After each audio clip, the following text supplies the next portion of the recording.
leveling the playing field when it comes to transgender athletes and sports. Georgia Senator Kelly Loeffler is introducing legislation to further protect biological women competitors. It's called the Protection of Women and Girls in Sports Act.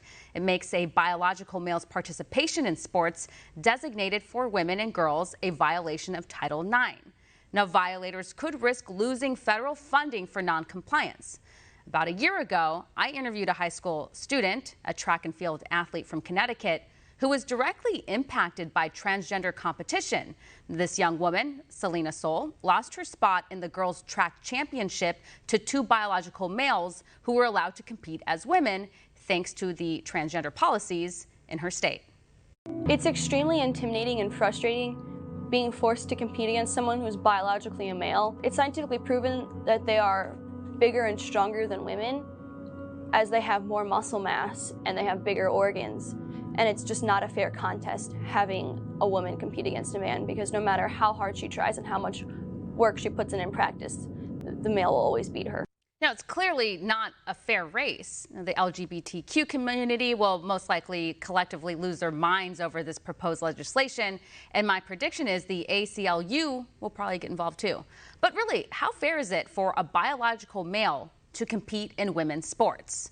Join me now from our bureau in Washington, D.C., Executive Director of the American Principles Project, Terry Schilling. Terry, thanks for joining me. Hey, thanks for having me, Steph. Always love coming on. Terry, I was kind of surprised to hear about this legislation. It's been quite some time that we've heard these stories in the news, like the one I had reported on about a year ago with Selena Soul. I talked to her mom, her attorney, Selena. At the time, she's just a teenager, but she's so well-spoken, and she's pretty brave to come out and tell her story, because she told me a lot about the criticism she faced for even speaking out about this issue. She had been called every single name in the book, from transphobic and just racist, anything you could imagine, they called her that. Well, let's not forget the amount of threats and death threats that these types of people get for speaking out about this issue. I think that she's very brave, but I also really want to hone in on the bravery of Senator Kelly Loeffler for introducing this legislation. She knew full well how radical this political activist group of in the LGBT movement is, and she decided to do the right thing. She decided to buck the system and buck the elites that have been pushing this Equality Act nonsense to destroy women's sports. And she did the right thing here to protect opportunities for my two daughters and my granddaughters that'll be sure to come. I've been telling everyone ever since she introduced it last night, I said, Kelly Loeffler is the MVP for girls across America. She's the only one that actually stood up and led the charge on this. And she actually ended up bringing on 4 senators to support the legislation that she introduced, with Marsha Blackburn, Mike Lee, Tom Cotton, and there's one more that I'm blanking on right now. But it's huge, and I don't think we should understate it. This is going to protect girls and their opportunities in sports and education for a very long time if this gets passed. Yeah, and it's interesting to see how liberal feminists respond to this type of stuff. So they have a hard time with the transgender ideology because, they're for women. And if you think of like the purpose of Title IX and protecting women and giving them an equal place in sports, if you will, and they're kind of quiet, or they don't really know what side to take. Yeah, no. Actually, I would say that there's a lot of feminists that are speaking up against this nonsense. Everyone knows this is crazy, and we at American Principles Project, we have done extensive polling across the board on this. We just actually got out of the field about a month and a half ago, where we polled in 10 states. We polled over 7,000 voters, and across the board, this was a 75-20 issue opposing allowing men to claim to be women and compete in girls' sports. So this is an issue that brings together a huge coalition. Many of them are feminists. I mean, you've seen J.K. Rowling in the past few weeks speak out about this and just try to get, they're attempting to crucify her, but that's going to backfire in a big way. Look, these are radicals. They have a really weird worldview that, apparently men can become women all of a sudden. This flies in the face of millennia of human experience, and we all know in our heart of hearts that men and women are very different. Some would say we're the opposite, and And, men do have an athletic advantage. And the whole point of Title IX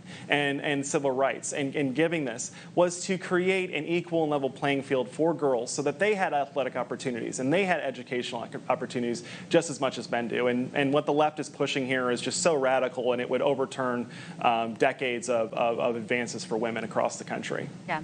And you hear people say, oh, well, why does it really matter? Who cares? Just let the transgender athletes pick whatever team they want to be on. But at the end of the day, it does matter, especially for these high school girls who are trying to achieve a scholarship and go to the college that they want to go to. And they realize that, yeah, life's not fair, of course, but every single time they know that they're going to lose because these transgender women have an advantage because they're so much bigger, they're so much faster. I mean, it's completely different for them.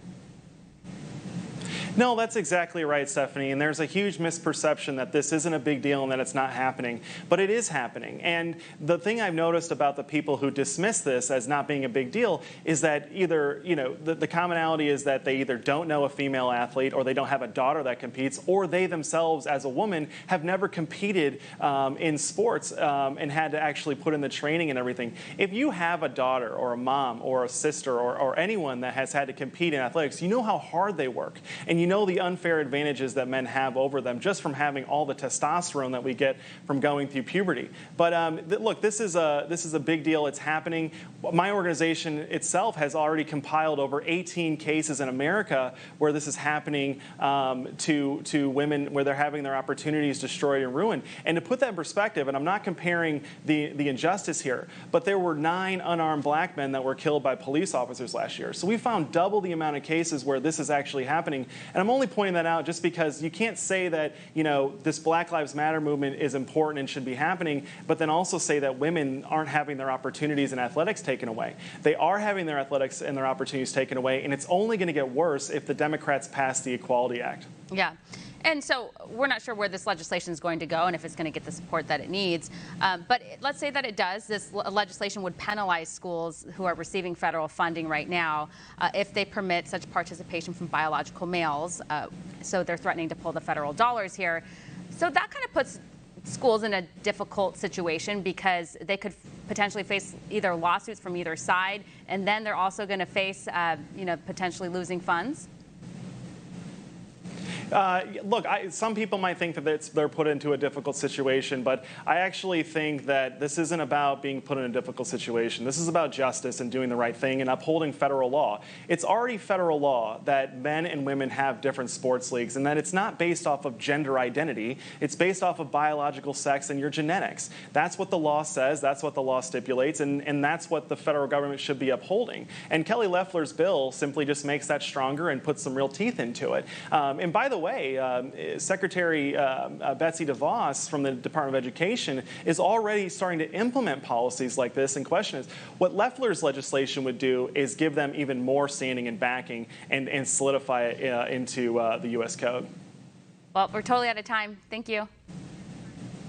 Thanks, Steph.